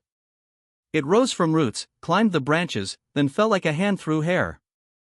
Lena felt herself smaller, lighter, faster in it. She remembered every mark she'd memorized by daylight, the crescent of moss, the lichen on a hanging branch, the flat stone sunk halfway in leaves. Each one like a star set low to guide her. She nudged Suri's shoulder, a signal, right way. Suri nodded without looking, eyes locked on the path in front of her toes. Somewhere deep inside, Lena knew this run wouldn't last in peace. Night doesn't hand out extra minutes. But right now, where a warm hand steadied a cold one, where 3 steps kept time like a prayer, she knew they'd broken the cage. And sometimes, that was enough just to breathe. The soldier didn't say another word. The one he'd spoken was long enough to carry them across the yard, strong enough to build the first bridge into the woods. Above them, the sky broke into black shards through branches. Below, the leaves kept opening. They ran. They didn't look back. They left behind the damp kitchen, the key in the pocket, and an unspoken promise to the dawn: if they reached the water, if they cleared the slope, if they kept this 3-step rhythm just a little longer, things could change. The footsteps behind them hit hard, steady, like the forest's own heartbeat had been claimed by someone else. Dry leaves cracked under boots, sharp and loud, then cut off. Then closer again. Each step stretched the space between the three small shadows and the dark shape chasing them. The wind slid low across their necks, damp and cold, like a warning whispered straight into the skin. The soldier tilted his head, listening. His hand tapped a tiny rhythm on Lena's wrist, 3 quick, 1 slow. That little tap was like a lock on her panic, keeping it from spilling over. Suri counted in her head to 12, 13, 14, keeping her mouth shut, breathing thin, not letting a sound slip. Moonlight cracked through the trees in broken patches, dropping crooked shapes on the ground. Moss clung to the path in half-moon streaks, wet and slick. Lena remembered the spot from daylight. She tugged Suri sideways, sliding them past the moss like fish slipping into darker water. The soldier's coat brushed against bark with the faintest scrape, a sound only someone holding their breath would notice. Behind them, the leaves burst again under someone's heel. The rhythm had changed, less steady, like whoever it was stretching forward, trying to catch sight of them. Sometimes it stopped, long enough for the bugs to claim the silence back. Then it came charging again, loud, rough, too close. Suri's foot hit a dry branch, the snap sharp as glass breaking. The soldier's hand clamped her shoulder, pressing her down, hide. He shoved the two of them into the hollow between 2 oak roots, his body covering the gap. His breath tore against his bandage, the clean gauze mixing with the iron stink of old blood. The dark figure slid past, just a sheet of leaves away. No face, only a tall shape moving, level with the maples. The smell of damp leather and metal brushed by. It paused. Listened. Turned. The wind shifted. The leaves above whispered like shirts brushing together in church. Long enough that time stretched thin as wet rope. Suri covered her mouth with her hand. Lena pressed her fingertip to the soldier's chest, holding down that fragile breath inside him. The figure stomped on a patch of leaves, breaking the tension, then drifted north with heavy steps. The soldier didn't move. He waited. 1, 2, 3, then flicked his hand, a small comma of motion, go. They slid out from the roots, back onto the trail. The ground sloped down. Water whispered somewhere below, a stream. The soldier led toward it, into a sound that could swallow their noise. The path was rocky, moss thick. He reached his hand back for theirs when they slipped. Each time their small palms touched his shoulders twitched with pain, but he never slowed. Lena saw a fresh dark patch bleeding through the bandage. She pulled off her scarf, looped it across his chest, and tied it tighter. Her hands shook, the wool was cold, but the knot held. They reached the bank. The stream moved black and cold, rushing over stone like steady breath. The soldier stepped in first, testing, pulling his foot free, planting it again, finding steady rock. Each step came with the sound of mud sucking loose. He pressed 2 fingers together, in the water. Wiped the tracks. Suri bit her lip and stepped in. The water stabbed up to her knees, freezing her fear into numbness. She inhaled, the river smelling sharp, like glass breaking. They waded across, then turned to follow the current, letting the stream swallow their footsteps. On the far bank, the dark shape reappeared, still, anchored at the edge. It didn't follow them into the water.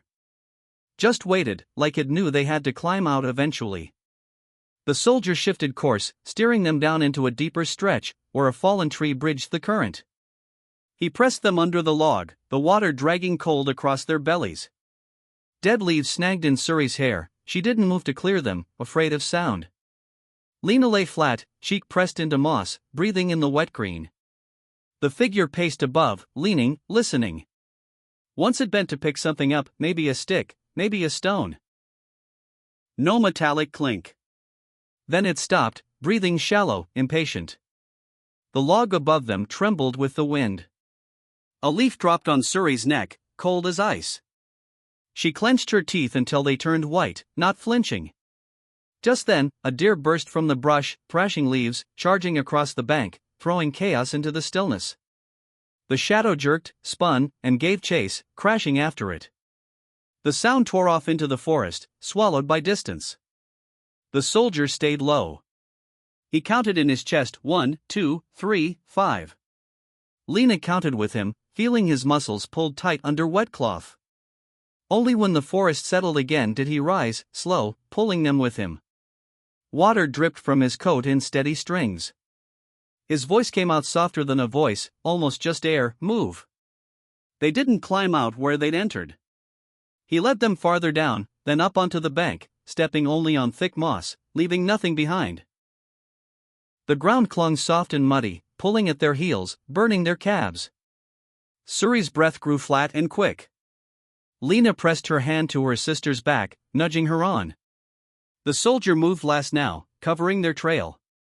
He picked each spot, bracing against pain. Once he stopped, gripping his chest, fighting a wave of cold that rose through him. Lena saw, but said nothing, just brushed her shoulder against his side for a moment, just enough to wedge something between him and the darkness.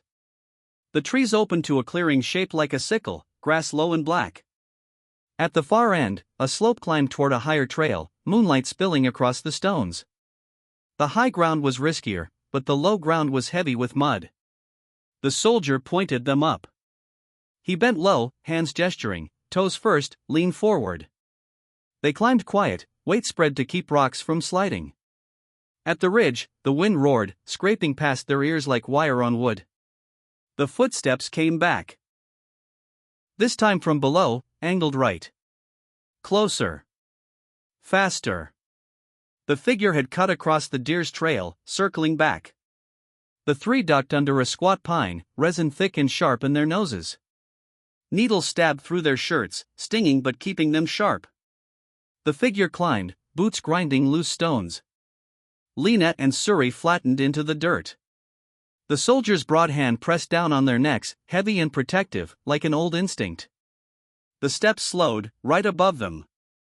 Silence dangled, like a bridge broken in the middle. Then a hiss of breath through teeth. A pebble rolled off the ridge, bounced once, landed at Lena's shoe. She didn't kick it, didn't flinch. Just let it sit, a period with no sentence after. The shadow moved again, drifting left, away. They rose together, snapping free like ropes cut loose. The soldier tapped Lena's wrist again, 3 quick, 1 slow. Suri clung to her sister's coat, fingers stiff with cold. They cut across the moonlit patch, back into shadow. The dirt was firmer here, roots twisting like veins. Each step had to land clean in the gaps, neat as handwriting on lined paper. Ahead, the water's voice shifted, no longer a murmur but a rush against stone. Big rocks. Big rocks hide the forest's whispers. And nearby, the woodcutter's path that could lead them out toward town. The soldier steered them that way, movement strangely sure for a man bleeding. He stopped checking behind. That job now sat in the children's ears. Suri listened. She heard her own feet, Lena's coat, the bandage rasping. And behind, footsteps again. No longer on the ridge. Closer, on the side. Blocking. The shadow knew their aim. Her chest tightened. Lena shook her head slightly, telling her without words, "Don't let fear steer." She yanked her sister sideways, crawling low, hair brushing dirt, slogging through ankle-deep muck, back onto a narrower track hardly used by day. The soldier staggered once, catching a trunk, nails digging bark. His chest bandage soaked through cold. Suri wound her scarf tighter. No one said hurt, tired, or almost. Words would only weigh the air down. They replaced them with acts, tying, holding, bracing, listening. Fear broke down into smaller loads, carryable. The side path spit them onto a stretch of hand-laid stones, flat and sloping. Ahead, a faint pool of moonlight showed through thin branches, like a scrap of white page between old covers, daring them forward. The soldier pointed. No glance back. He went first, leaning low, steps planted soft. Behind, the footsteps surged, fast, angry, shattering leaves. Breath hot at their necks again, sharp, metallic.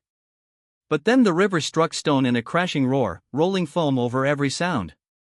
The soldier pulled them over the edge, sliding them down mud, dropping into a hollow behind a slab of rock. Mud spattered their knees. The footsteps hit the cliff above, stopped short in the gap. They held still. The forest held still with them. A shadow stretched across the stone face, swaying in the wind. Breath leaked out above, short, impatient. A pebble fell, bouncing, landing by Lena's boot. She left it. Let it stay. The figure stepped back, waiting, listening. The soldier pressed his palm to their backs, nudging them forward. They crawled into a split in the earth, low and narrow, moss brushing their spines. The cut turned them off the chase, onto a rougher path that wound toward the thinning trees. Ahead, the air tasted drier, touched with wood smoke. When Lena stepped onto that path, she let herself draw one deep breath. It scraped her throat but came warm. She glanced at Suri. The girl's eyes shone in the dark, not wild like before. The soldier walked beside them, his shadow long across the grass, like a brace holding the night from breaking. Behind, the forest bent the footsteps, throwing them away into another direction. Ahead, the moonlight spread wider, opening like a door. They weren't safe. They'd only crossed the deepest water. But in that pale light, Lena understood what had grown in her in one long day. Fear still rode with them, sitting at the back of the room, arms crossed, but it wasn't calling the shots anymore. And even when the leaves burst sharp behind them again, closer than they thought, the three hands stayed locked together. They ran through the forest like words written quick and slanted, tied to each other by one unbroken line of ink. The slope broke off at a low rock wall streaked with dark moss. To the right, a drop slid into brambles. To the left, a fallen tree lay across the path, wet and cold like the back of a fish. No way forward. The night wind tore through, shredding the fog into strips that clung to hair and sleeves. Their breath hit the air, white for a second, then gone. Behind them, the steps came again, heavier now, closer, dry leaves snapping sharp, like salt tossed on a hot pan. The soldier angled his body, pulling the kids tight against the rock. One big hand on their shoulders, just enough pressure to shove the panic back down. The bandage across his chest had gone darker, the cloth sticking hard to him. Lena dropped her eyes to her shoes, searching for some hidden turn, but the ground had nothing left to give. Suri wedged her fingers into her sister's hand, knees trembling once, then locking steady, like slipping one more brick into a wall ready to cave. The footsteps stopped. Silence took their place, but it wasn't empty. Somewhere in the fog, the dark figure stood, close enough that cloth-brushing branches could be heard, close enough that the smell of metal drifted off whatever he was carrying. The wind swung cold across Lena's neck. She held her breath, every sense straining backward, waiting for the strike. Then, from the left, down below, a light swelled like an eye snapping open in the dark. A truck's headlights cut through the fog, breaking apart chunks of shadow, throwing beams across the ground, bouncing off the rock wall, flashing on the wet moss. The second sweep caught the fallen tree.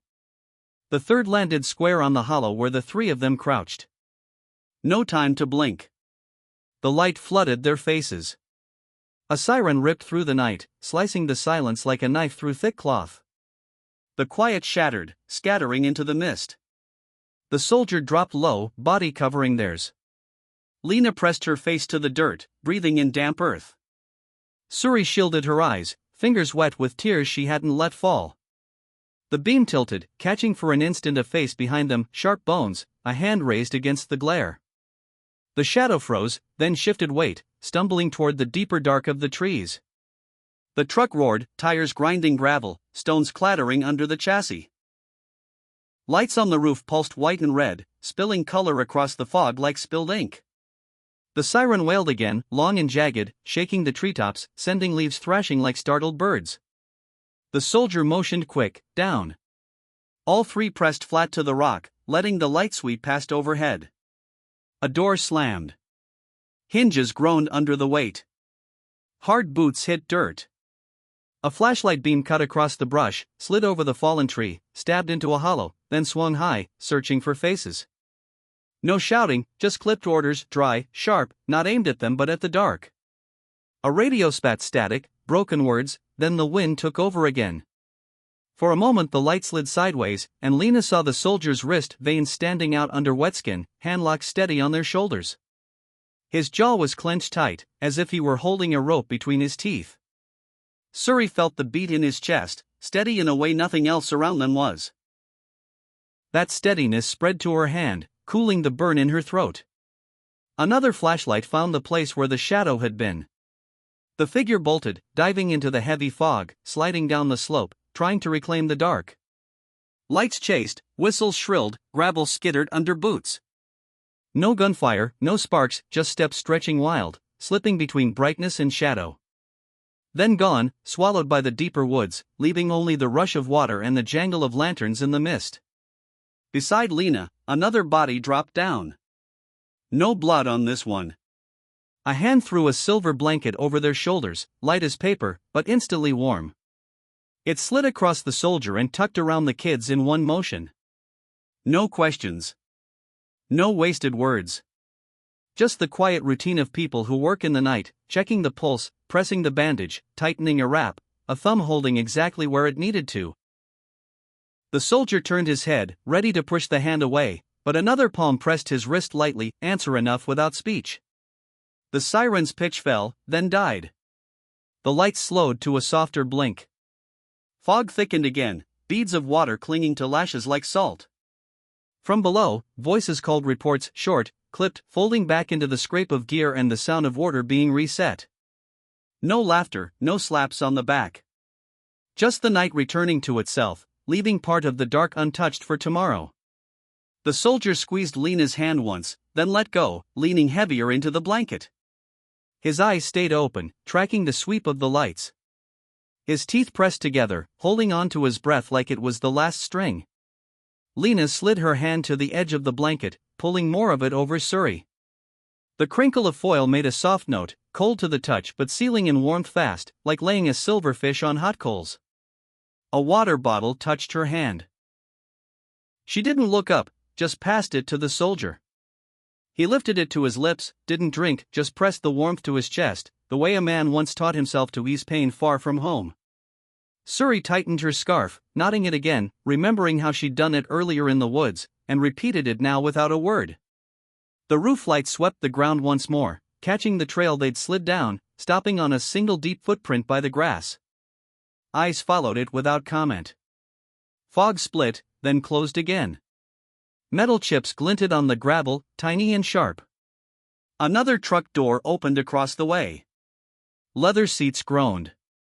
Wind swallowed the rest.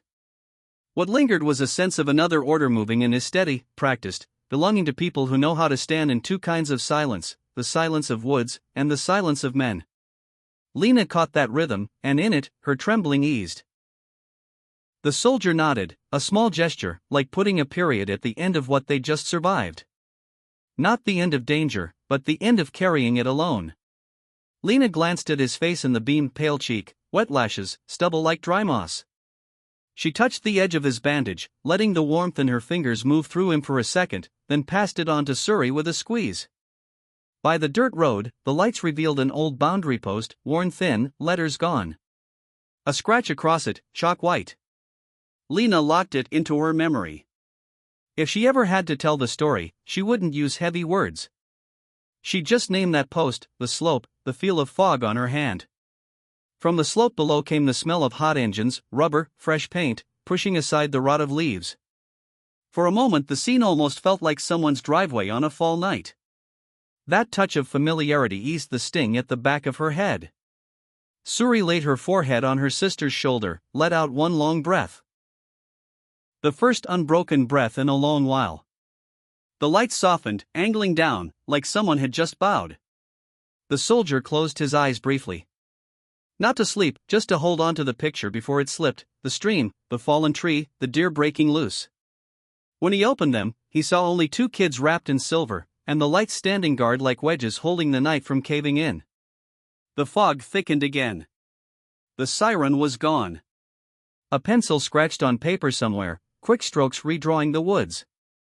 The clean hand returned, pressed the bandage, shoulder, wrist, one nod. Enough.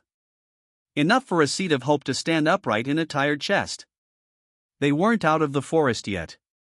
But the forest now had lights watching. The shadow was still out there, low in the underbrush, breathing. But between that breath and the children's necks now stretched a dirt road, marked by tire tracks. Their footprints had already started to dry. The soldier shifted his weight, testing himself. His hand pulled the blanket tighter over the kids. Lena held on too. Suri fussed with her scarf, a tiny sound, the kind people make when fixing something small. These little moves fit together into a quiet structure. Between the silence of sirens and the breathing of the woods, they learned how to sit without collapsing. The lights stayed steady. Fog drifted. A cricket gave one note, then quit. The three of them leaned against the rock, eyes on the glow the way folks watch a fire that keeps a house through the night. And through it all, one thing finally stopped chasing them, the heartbeat in their hands. It had found its rhythm again, not because they were safe, but because now the fear was split in two, and easier to breathe around. Shouts rang out sharp, cutting straight through the heavy fog. Boots pounded in from all directions, grinding the wet leaves into hard, crisp sounds different from the sneaky chase that had filled the woods before.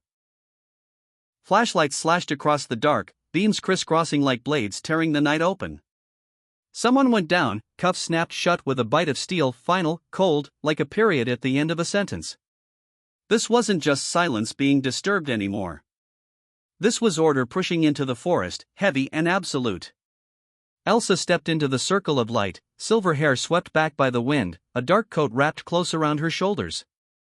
Her worn hands clutched an open medic's bag, the strap cutting across her chest. Her eyes locked onto the three pressed against the rock. Stern, but not cruel, there was a steady resolve in them, quiet but unshakable.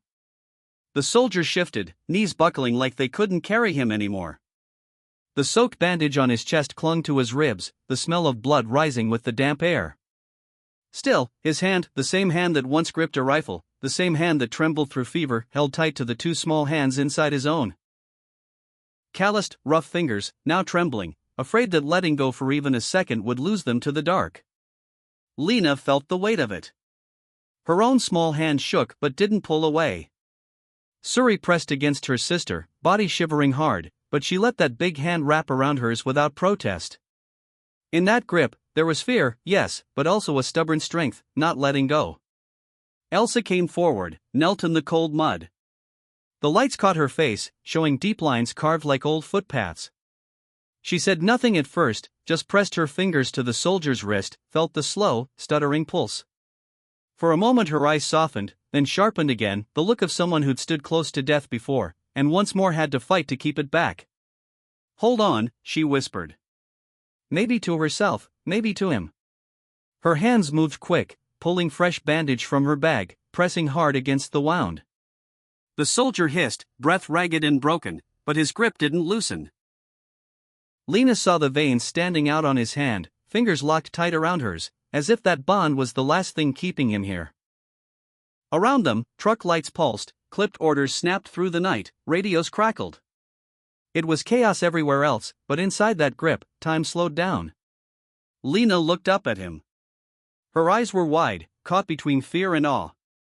She had never felt anyone hold on to her like that, as though she and her sister were the anchor keeping a grown man from slipping into the dark.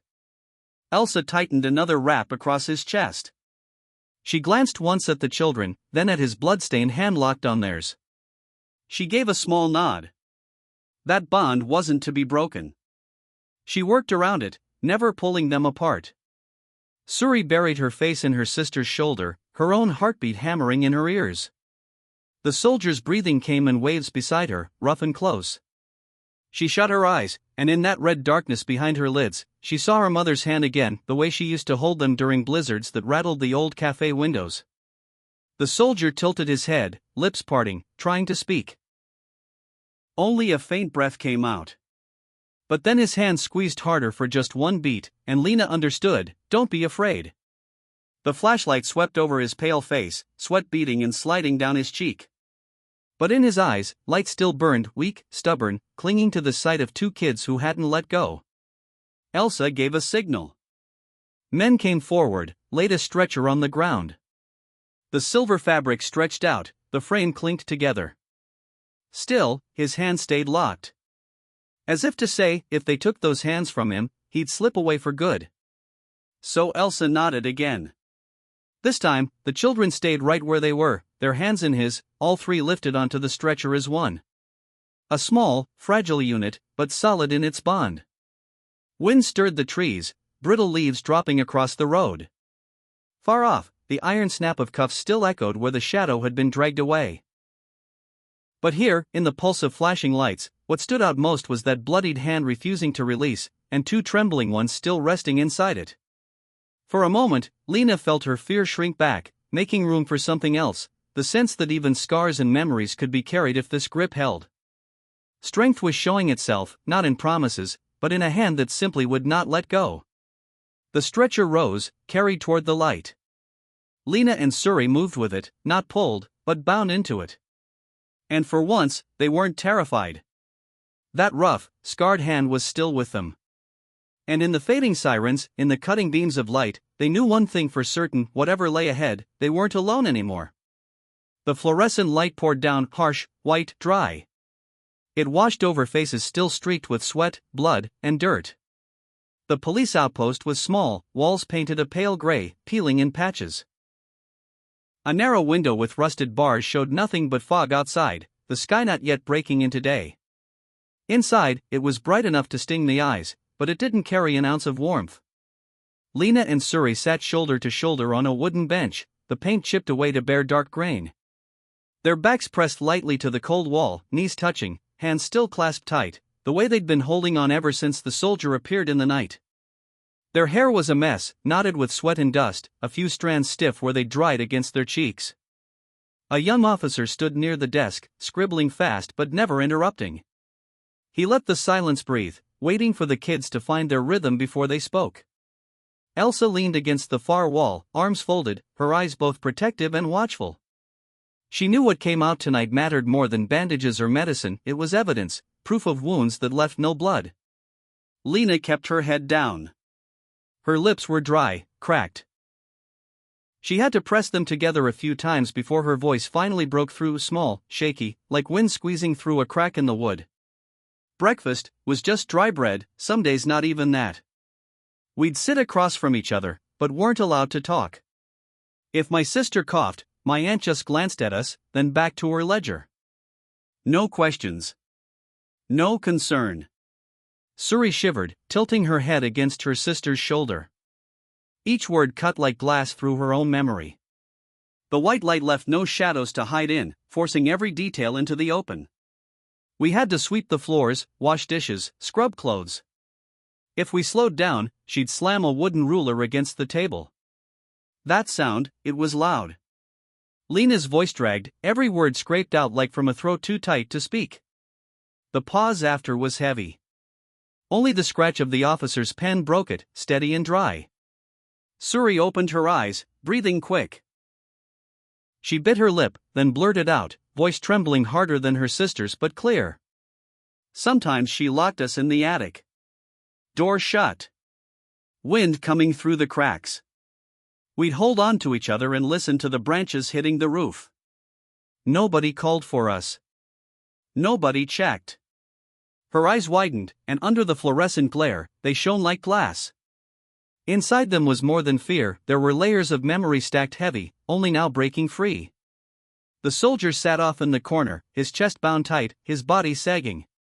He stayed quiet, broad frame hunched in fatigue. His face was pale, stubbled, his eyes wide and fixed on every word spilling out of the children. The light caught the raw red in his gaze, as if these stories clotted scars he already carried, echoes of refugee camps, of war zones where people were treated as burdens, as waste. Lena stopped. Her chest rose and fell.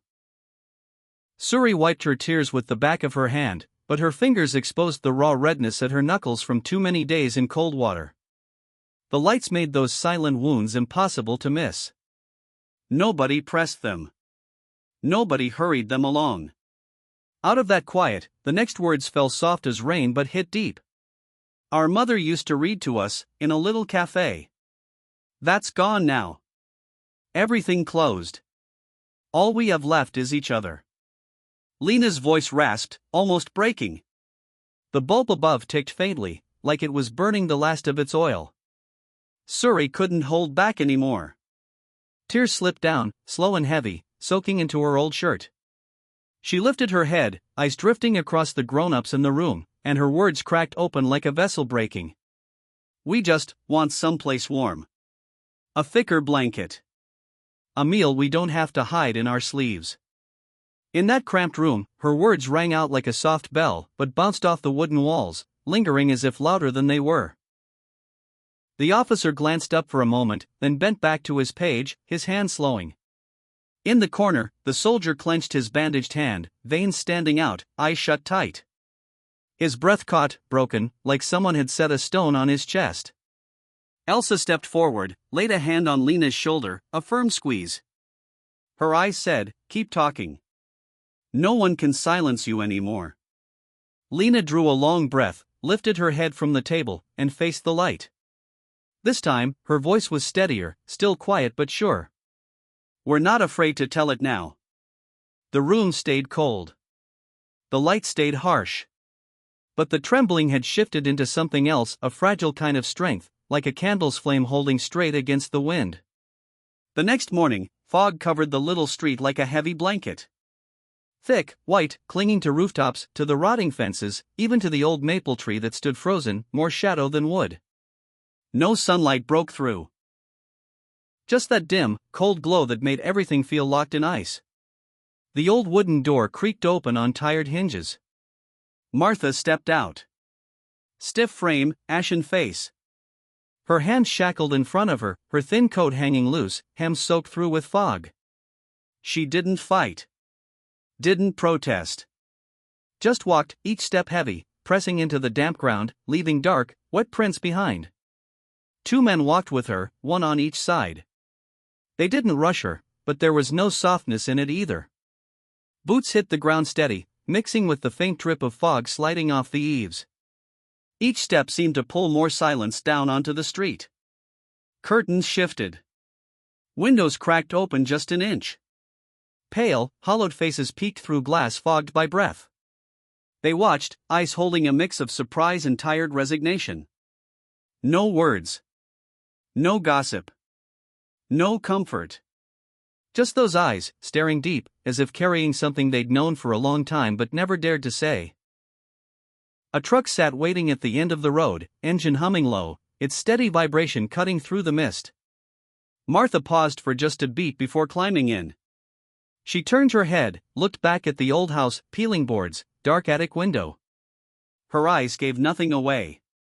No anger, no regret. Just one last look, cold and hollow.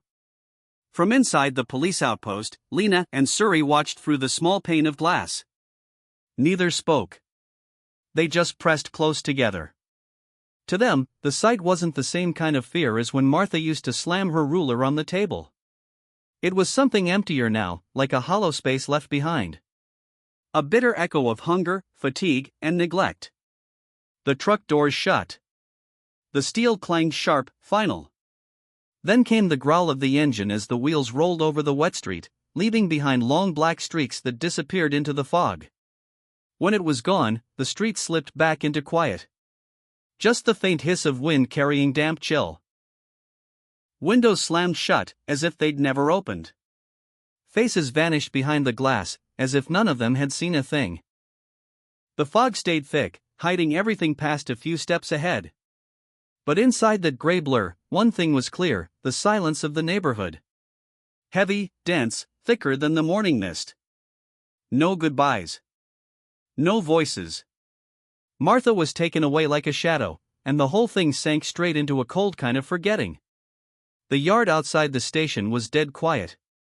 The wind circled, carrying the smell of damp earth and the faint tang of rust off the iron gate. A few late autumn maple leaves spun down slow, twisting in the air before hitting the ground with the soft scrape of paper brushing paper. The soldier dropped to his knees, his pants soaking through where they pressed against the cold cement. He opened his arms and pulled the 2 kids in close. No promises. No soothing words. Just the weight of that embrace, all his trembling poured into it, holding on tight. Lena buried her face against his rough jacket, eyes shut tight. Suri pressed her cheek to his chest, listening to the hard, uneven beat of his heart like the last thump of an old war drum after a long fight. The hug wasn't warm, not really. His coat was cold, the bandages scratched against their skin. But maybe that was the thing in the roughness, the truth of it, that finally made the shaking stop. No one spoke. Didn't need to. Their breathing mixed together, ragged but steady. Somewhere outside, a branch fell on the roof with a crack. A dark red leaf landed by his hand, resting there like a period at the end of a sentence. He didn't reach for it. His hand stayed locked around theirs. The folks standing nearby just watched, kept their distance. That moment belonged only to the three of them, closed off like a room with no door. The fear of yesterday still clung, the wound still hurt, but the grip was real. Strong. Long enough to fill in some of the emptiness. The wind cut through the trees again, carrying the smell of wet earth and fog. More leaves fell. But inside that circle of arms, for the first time, those kids felt like they weren't a burden to be carried, like they were a part of someone's life that mattered. A year later, that little street was still quiet under the morning fog, but the wooden house on the corner wasn't dark anymore. The walls had been rebuilt, a fresh coat of off-white paint catching what little sun there was. On the wooden frame above the door, a sign swung gently in the breeze, Morning Star Cafe and Library. The letters were carved deep, painted black against the pale wood, plain but solid, like a promise kept. Step inside, and the smell of fresh ground coffee filled the air, mixing with the sweetness of warm apple pie. The floorboards still carried that scent of new wood, but in the corner the old fireplace stood, lit steady now. The flames threw a glow across neat rows of bookshelves, some filled with worn spines, others with brand new pages. Lena sat at a table, her small hands moving quick as she set pies onto plates. Suri darted in and out, lugging a basket of red apples from the yard. Her footsteps drummed a light-hearted beat on the floor, nothing like the cautious steps she once took on rotten stairs. At the counter, the soldier worked in silence, an old apron tied around his waist. His face still bore the faint marks of old scars, but the shadows in his eyes had eased. He poured coffee carefully, his big hands steady as they set down a white mug on the counter. No boasting, no need for words, the coffee's warmth said enough. His presence in that house was the same, quiet, steady, certain. Out on the porch, the last of the autumn leaves drifted down. A wind chime rang softly, its clear notes carrying through the calm morning. A few neighbors wandered in, slow and unhurried, giving nods of greeting. No chatter needed. Just a nod, a deep breath of the coffee's steam, and the place felt different. No longer cold, no longer forgotten. Here, there was no draft through broken boards, no heavy smell of damp. Only the warmth of fire, of food, of people who had chosen to stay and stay together. Late afternoon light cut through the thinning autumn leaves, laying a golden stretch across the freshly painted porch. The soldier sat on the steps, his rough cotton shirt unbuttoned at the collar, the faint scar running along his shoulder catching the sun. His face still carried the cracks of old battles, but when the breeze drifted out with the smell of coffee and baked apples, the corner of his mouth pulled into a small, slow smile. Awkward, almost rusty, but real. Lena sat to his left, her back resting against a porch post, holding a book tight in her hands.